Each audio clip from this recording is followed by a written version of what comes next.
Yeah, we were talking before we got started. I had this conversation with Robert Sapolsky, and it was really, really profound. I mean, I know that he's a brilliant guy, and this new book of his is about sort of free will and determinism, which has got an upper bound on how interesting that is for me. But he gave this quote to Andrew Huberman where he said, dopamine is not about the pursuit of happiness. It is about the happiness of pursuit. Right. That's definitely right. And I haven't been able to stop seeing this everywhere. So Morgan Housel, a friend, told me this great story. He is an investor. He's got a fund. He's an author. Yeah. He's got a family. He's got all of these things. Yeah. They plan to go away on holiday. And they've been planning it for a long time. And with the kids and the wife and him and all of his businesses, it was an arduous thing to go through to get themselves out there. And finally, they get there after the journey and the plane and the children and the crying and all of the rest of it. And he walks out on the balcony on the first night of this holiday that they've planned for forever. And his first thought to himself was, wouldn't it be great if we came back here next year? It would be so great if we could come back here next year. So literally during the supposed enjoyment of the destination, he was already thinking about the journey. And, you know, it's not the journey, it's not the destination, it's the journey is kind of trite, but it puts a new perspective on it. Well, that there is no destination. Each destination is simply the beginning of the next journey. And I haven't not been able to see it. I see it everywhere. I see it everywhere in my own life. Well, there's technically two different forms of reward. There's consummatory reward. And so that's the reward. That's what an orgasm is. It's consummatory reward.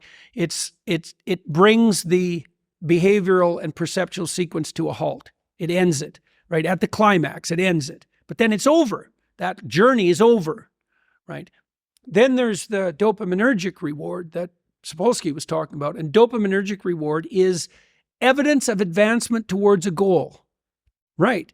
Okay, so there's a corollary to that. Well, how do you become optimally engaged? Because dopamine facilitates engagement and focus, which is why drugs like amphetamines can be used for kids who are attention deficit disordered. You tap up the dopamine response, they lock on, right? Okay, so they're locking on to a goal-directed pursuit. The problem with amphetamines is that they can lock you on so hard you can't get out of the frame. So like kids on amphetamines will obsess, for example, about cleaning up their closet. They can't switch to the next activity. Okay. Dopaminergic reward is reward that's accrued in relationship to a goal. Okay, so what's an implication of that? Well, pursue the highest possible goal.